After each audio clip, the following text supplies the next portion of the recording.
Hello friends, तर आज आपण इयत्ता 8वी द्वितीय सत्र परीक्षेसाठी 11व्या धड्याचं IMP क्वेश्चन्स पाहणार आहोत. जे क्वेश्चन तुम्हाला द्वितीय सत्र गुण 50च्या परीक्षेत विचारले जाऊ शकतात. तरी खूप महत्त्वाचे आहे आणि याच्यासाठी मी फक्त 20 मार्काची प्रत्येक धड्यासाठी केलेली आहे.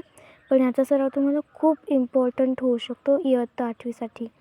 तर जर तुम्ही याचा अभ्यास केला तर तुम्हाला खूप सोपं जाईल. पण जर तुम्ही अभ्यास केला बघा नाही आता आपण थोडं डिफिकल्ट जाण्याची शक्यता आहे. करणारच आहोत. तर आपण आता प्रश्नसुद्धा वाचायला सुरुवात करूयात. प्रश्न 1 रिकाम्या जागी योग्य शब्द भरा. आपल्याला जर पाठ 11वा असेल तर त्यातले हे IMP क्वेश्चन्स येऊ शकतात. ते तुमच्यासाठी खूप महत्त्वाचे आहेत. सो हे येऊ शकतात याची खात्री नाकारता येत नाही. त्याच्यामुळे तुम्ही जर हे केलं तर तुमच्यासाठी ते खूप महत्त्वाचं ठरेल आणि तुम्हाला ते उपयुक्त देखील ठरेल. तर बघा, पहिला प्रश्न विचारलेला आहे. रक्तातील तांबड्या पेशींमध्ये डॅश डॅश हे लोहयुक्त संयोग असते. अशा प्रकारचे प्रश्न तुम्हाला विचारले जाऊ शकतात. किंवा मग तुम्हाला या 3 प्रश्नांपैकी जर या पाठातलं कोणतं आलं तर ह्या 3 प्रश्नांपैकीच येईल. सो तुम्ही याचा अभ्यास नक्कीच करा. हे तुमच्यासाठी खूप इम्पॉर्टंट असेल. पुढचं आहे एका वाक्यात त्यातलेही 3 पैकी 100% येऊ शकतं, कारण की याची खात्री खूप आहे. मागच्या प्रश्नपत्रिकेचा जर विचार केला तर हे 100% येण्याची खूप खात्री आहे, कारण की हे 3 प्रश्न त्यात आलेलेच आहेत. किंवा मग या तिन्हींपैकी एक तरी येईल. यांच्याशी निगडीत शब्द फिरून पण विचारले जाऊ शकतात. पुढे शास्त्रीय कारणे लिहायचे कोणते एक, तर त्यामध्ये तुम्हाला या दोन्हीपैकी येऊ शकतं. याची खात्री तुम्हाला नाकारता येत नाही.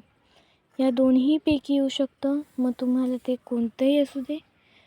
मग पुढे बघा, थोडक्यात उत्तरे लिहा तुम्हाला दिसतंय. तर थोडक्यात उत्तरे लिहा, त्यामध्ये देखील या तिन्हींपैकी सुद्धा येऊ शकतं. या तिन्हींचीही खात्री नाकारता येत नाही. कोणतंही 2 लिहायचे. मग जर 11व्या पाठातलं विचारलं तर या तिन्हींपैकी कोणतंही एक येऊ शकतं. आणि हो फ्रेंड्स, जर तुम्हाला या पुढच्या धड्याचंही IMP क्वेश्चन्स पाहिजे असतील तर लाईक करा, शेअर करा, सबस्क्राईब करा. पुढे बघा, प्रश्न 4 नामनिर्देशित आकृती काढायची आहे आपल्याला. त्या अगोदर खालील प्रश्नांची उत्तरे लिहा. कोणतीही 2, तिन्हीपैकी 2 येऊ शकतात.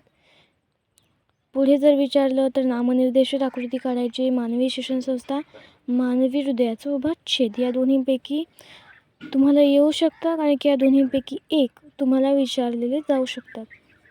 बऱ्याचशा वेळेस विचारले आहेत 11व्या धड्यातील या दोन्हीपैकी एक.